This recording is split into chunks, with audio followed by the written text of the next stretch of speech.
nga wena balaze eyibulire eri omuvubuka eyekaikaine ku dada we yamukuza yamutematema ebipanga yamwita ku kyalo Nabitu mu igombero eryebo waya muri Mayuge bambi eno yetukali nga tugoberera ensonga eno era nga wendi kubakobera amaka gano goli kubona naga mwami byansi era nga mukidi bulungi nga byansi naye kaikene ku dada we bambi yamutema era nga abatabairewo ndino kubategeza nti byansi yazalibwa wabule kyembye kiriwo nti mama we tiyamulaga bulungi baba we era nga akuze nga taidi bulungi baba we era nga n'abantu ku kyalo baba wa byansi nga tiba mwidi era nga tukitegere ku nti byansi ono abere nga yakwiro wa dada we namulwa jeni ku kyalo Nabitula mu igomba eryebo waya Mayuge ng'omwana yana byansi yakula era yafuna omukazi wabula ng'ebizibu ebyensi omubidi amaka ga byansi gabaire mu ebizibu nga abana bajanga bafa so tutwidi oba yajja yeraguza oba yajjawa mu byansi bamukobera ati dada wone yamukuza mbona idye kita abana be era nga kino kibaye kimusuzanga kimulumya omutwe era nga byansi bulunako akoba ati omukazi oyo oba ndikola kyavwewo mbeko ko nemirembe era nga yo n'ensonga obo oli awo yavuire ku byansi bambi okugwamu akambaya yagema jambiya yaje yalumba dada we namulwa jeni yamutematema yafa ngaina balaze ekyabere ku kyalo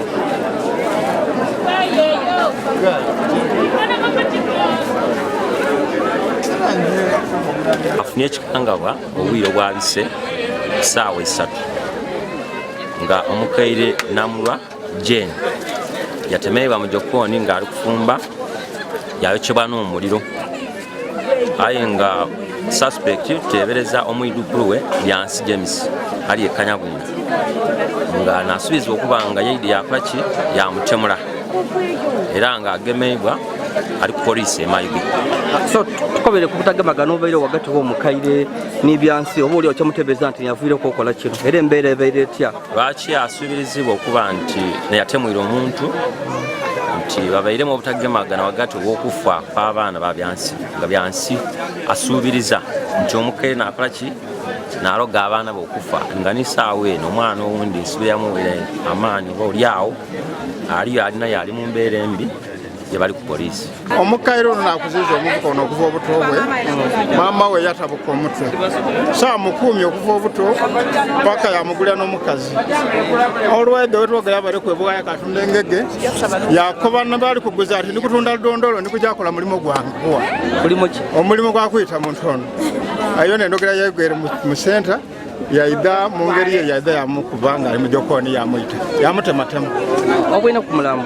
amulamu ngubwenera ndi kuva ataliwo Solomo watifaniki yamutemye atya yamutemye ebihundu bingi ku mutwe era yamukuba n'omukonko ogwo oguli mu mulyango yamala yamukuma kuno omuliro kumabunda kuno era yagezaako ndowooza bayamasirawo nabutwa buli kuwunanga eno okubuuza olugje nga idi nti bajja kuleeta mbwa enoona enkereza awo okufuna okumanya kwaife so kuli ekyo tusaba poliisi etuyambe twikiza omuntu oyo ku kyalo kuno aboneka omuntu ono eyamukuza eyamutuusiisa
muleka amateeka gakola ebyeiwe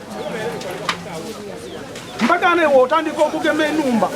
olya ente olya nokulya n'ente ya muliraano mpaka akate kabaire wano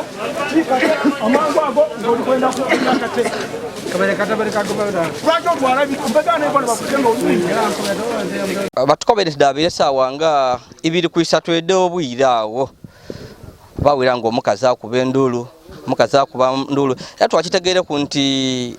namulwa Jane yabeire na wakanga abawe ni baidukulu be era yabeire ali kufumba kyeigulo nga ali kufumba mwogo nga ali kufumba alye ajala mbali wabula ti yategeere nti oba oli awana abaka ali kulya kyeigulo nga ono mwidukulu waida mulumba byansi n'ekitala amwite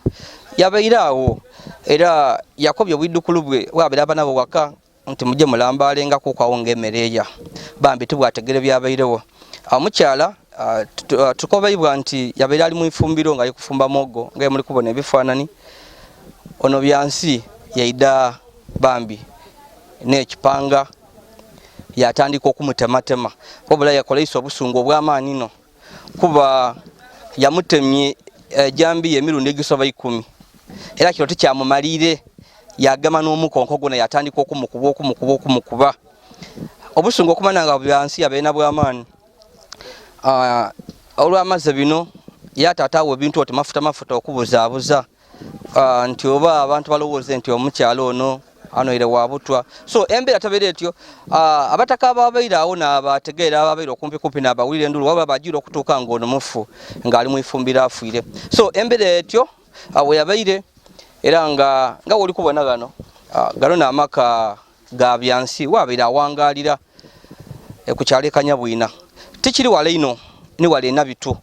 otambulanga kilomita ndala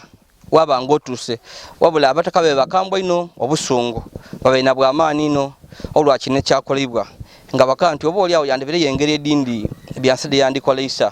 okubona nga agondoola ensonga dino yaliba okutwaira amateeka mu ngalo ngayita daddawe era bona kye bakoze bakobya ati tebajja kumusonyiwa baidye waka amaka ng'oli kugabona bona bakoba ati oba oli awo alijja okuva mu ikomera ngena takaira ku kyalo kuba tibakamwenda bali kuti anti asobola okwira ku kyalo kuno nga bamusibwire mu ikomera keyayitwa omuntu owundi kuba obusungu alina bw'amaanyi so embeera tewebeire nga oli kubona abataka balina obusungu baidye kunumba bayikaikana kunumba gano abadikolezaako omuliro bamenamena so bityo nga balina obusungu bw'amaanyi no tukitegeire ku nga wembakobeire nti byansi ono abera agezaako okulumuka ni mukyala we wabula bamugemye bamwagene mu ngira bamugema ab'ebyokwerinda era nga ali ku police station ye Mayuge byansi ali kukomebwa police tukobeire ku nti byansi abeera abalagirire ajambi yawere yakoleisa ati mbweri mu bikado wabula tubasobere kugifuna era nga bajire ku police station ya Mayuge police ize yetwairo mulambe Mayuge bali kujja kwira ni byansi mwene abalage ejambi ya weyagitaire era batukobere nti era byansi ali kujja kuba kobere engeri yeyisemu omukyalo ono kuba mbweikiriza mare getu akafuna nti abere mukadukulu eyo ku CPS yikiriza ati yakikoze bina byona yabakobera ensonga lwaki so embere to webeire nga wenenze okubakobera nenze kuba tusaku bine bibaire eno nti abataka bambi obusungu baye nabwa amani no nga bakoba ati polisi wena alemererwa okujjana ensonga dabyansi mu maiso okuboneka nga bamusiba obo lyao bendaire no ku kyalunga enumbe ezirawo